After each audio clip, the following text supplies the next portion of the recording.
Magandang gabi po mga idol! Ako po si Linda ng Philippine Updates at Linda TV PH. Noong Huwebes, nagtanong ako sa shorts.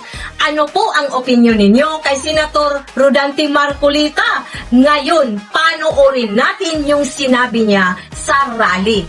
At bibigyan ko po kayo ng reaksyon at opinion ko. Kaya video, pasok! Lalo na kung nagpapahayag po kayo ng ating pagkakaisa.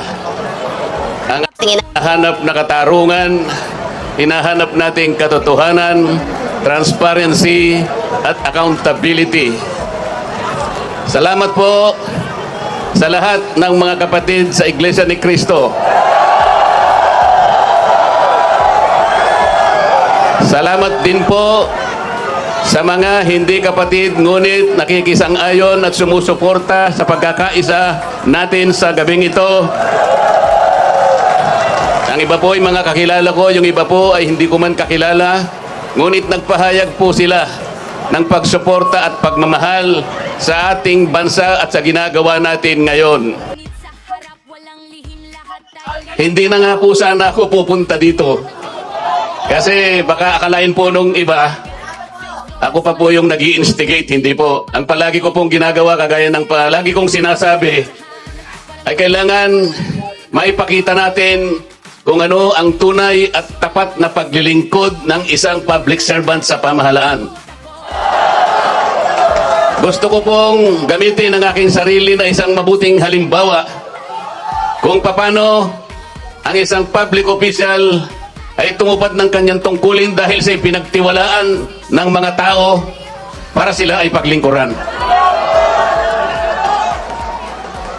Hindi ko po alam kung paano ko kayo pasasalamatan sa tuwing nababanggit ang aking pangalan na sinusuportahan po ninyo ang aking ginagawa para sa ating bansa.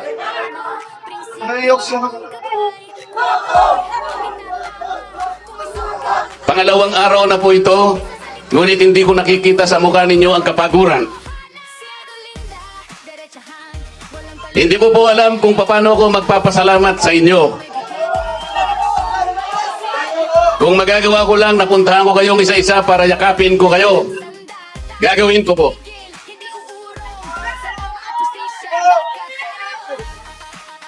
Naisip ko nga, magdadala na lang ako ng hopya.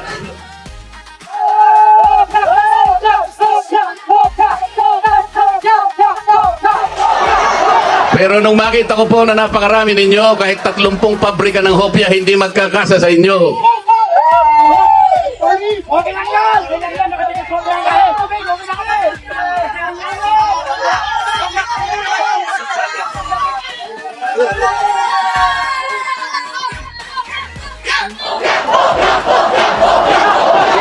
Bakit nilulunod ang pag-iimbestiga sa flood control scam? Bakit si Marcolita ang ikukulong, kayo ang mandarambong?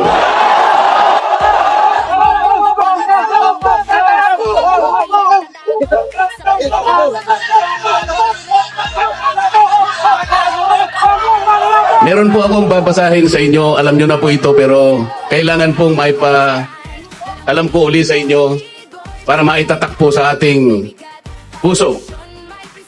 Ang babasahin ko po sa inyo ay yung pambungad o yung preambulo ng ating saligang batas. Ito po ang kauna-unahan, ito ang pambungad, ito yung panimula. Kung tawagin natin sa English ay preamble. Ito po ang sama-samang isinulat ng bawat isang Pilipino noong ang ating saligang batas ay ating pinagtibay. Babasahin ko po. Kami, ang nakapangyayaring sambayanang Pilipino na humihingi ng tulong sa makapangyarihang Diyos upang bumuo ng isang makatarungan at makataong lipunan at magtatag ng isang pamahalaan nakakatawan sa aming mga mithiin at mga lunggatin, magtataguyod ng kabutihan sa bawat isa, mangangalaga at magpapaunlad ng aming kamanahan at titiyak para sa aming sarili at sa angkanang susunod ng mga biyaya ng kalayaan at demokrasya sa ilalim ng pananaig ng batas at ng pamahalaang puspos ng katotohanan, katarungan, kalayaan, pag-ibig, pagkakapantay-pantay at kapayapaan ay naglalagda at naghahayag ng konstitusyong ito. Mga kababayan, ito po ang batayan kung bakit nandito tayo ngayon. Nais nating ipaalala sa pamahalaan ang ating mga layunin, ang ating mga adhikain, ang ating mga pangarap para sa ating sarili at sa susunod na saling lahi, at ang ating pangarap sa ating pinakamamahal na bansa. Ito po ang aking paninindigan at alam ko ito ang ating pinagkaisang paninindigan ngayong gabi.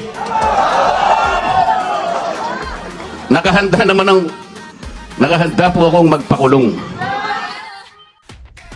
Kung kinakailangang maaresto po ako, wala pong problema.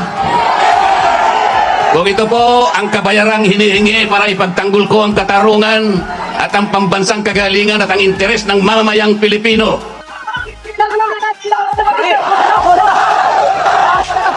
Sana man lang may ninakaw ako. Sana man lang kasama ko sa mga mandarambong. Mga nabanggit na yung mga pangalan nila. Ang isa ay si Martin Romualdez. Ang pinagdalhan ng mali-malitang pera. Ako po ang ibinibintang nila sa akin ay sa laping pantulong para sa kampanya para ako ay manalong isang senador. Mga kaibigan po na pribado at sarili nilang pera ang kanilang itinulong sa akin, baka sakaling manalo nga po ako, nanalo nga po.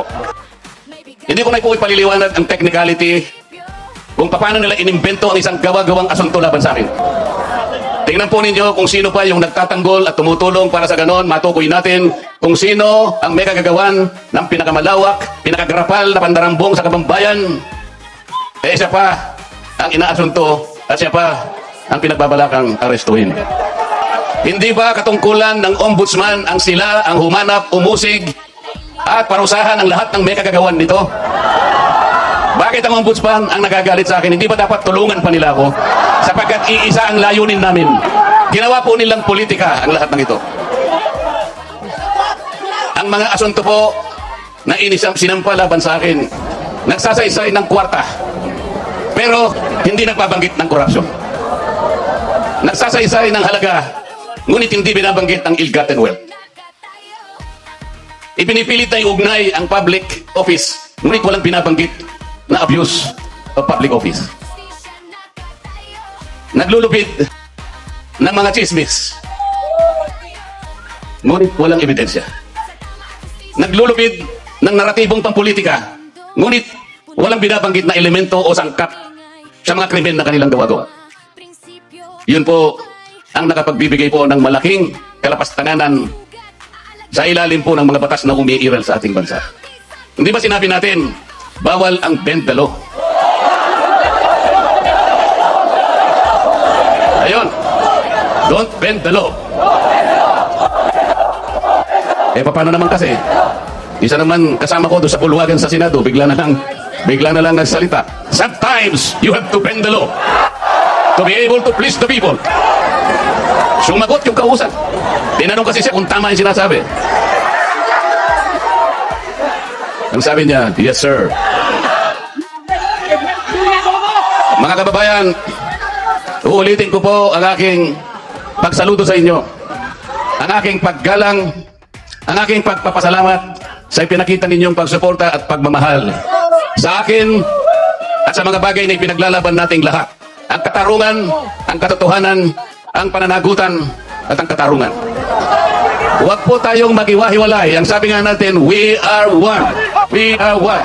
We are one. Maraming salamat po sa inyong lahat.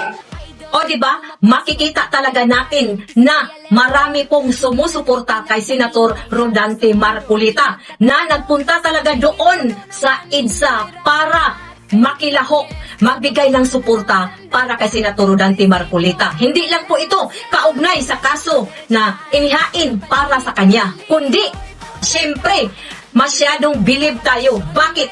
Kahit na mayroong banta na nakahain na ang kaniyang kasong plunder ay hindi po siya natatakot. Yan po ang ang nakakagulat at nakaka-proud.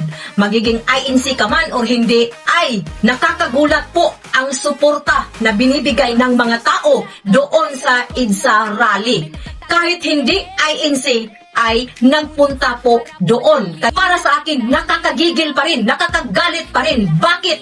Talagang sinasabi nila na itutuloy pa rin nila ang kasong plunder para kay Senator Dante Marcolita na wala naman po itong basihan di umano. At ito pa, mayroon po tayong ipapakitang interview sa isang Muslim mismo na nagpapakita po sila ng suporta para kay Senator Rodante Marcolita. Ano ba ang kanilang sinusuportahan? Na hindi dapat baluktutin ang batas. Tama naman po. Di ba? Pakinggan po natin ang pahayag ng isang Muslim. Kaya video, pasok! Sinusuportahan namin si Senador Marcolita na dapat batas. Kaya kung nandito kami para sa turangan, dito kami ayasi, meron nakikita ko. O di ba? Hindi lang po ito para lang sa mga kaanib sa Iglesia ni Cristo ang rally na ito, kundi para ito sa taong bayan. Boses po ito ng taong bayan. Napakaraming nag-attend po doon sa EDSA rally. Hindi po lahat na pumunta doon ay mga kaanib sa Iglesia ni Cristo. Iba't ibang relihiyon po ang nagpunta dito. Para sa aking opinion, it's not about the religion na dito, kundi ang ating dapat ipaglaban ang ating karapatan bilang isang mamamayang Pilipino. Kung makikita ninyo, di ba, pati Muslim ay nagpunta doon. Hindi daw sila aalis doon kasi sinusuportahan po nila ang advokasya ni Senator Rodante Marcolita na hindi dapat baluktutin ang batas at dapat ipagpatuloy talaga ang pag-imbestiga sa mga tunay na sangkot sa flood control projects anomalies. O diba, habang ang mga kapatid natin sa Iglesia ni Cristo ay hindi inalintana ang pagod, ulan, init doon sa EDSA rally na nagpapakita po ng suporta sa advokasya ni Senator Rodante Marcolita na hindi dapat baluktutin ang batas, ay mismo ang hindi INC ay nagpapakita ng pagsuporta kay Senator Rodante Marcolita, di ba? Kasi alam naman natin na kung ano po ang ipinaglalaban ni Senator Marcolita ay hindi lang yan para sa sarili niya, di ba? Handa nga siyang makulong para lang maninindigan sa katotohanan at para sa taong bayan. At yan po ang opinion ko, mga idol. Kayo po, ano sa tingin ninyo? Comment kayo sa baba. At bukas 8 PM, may bago na naman tayong shorts video. At sa Sabado ulit, 7 PM, ang ating long form video.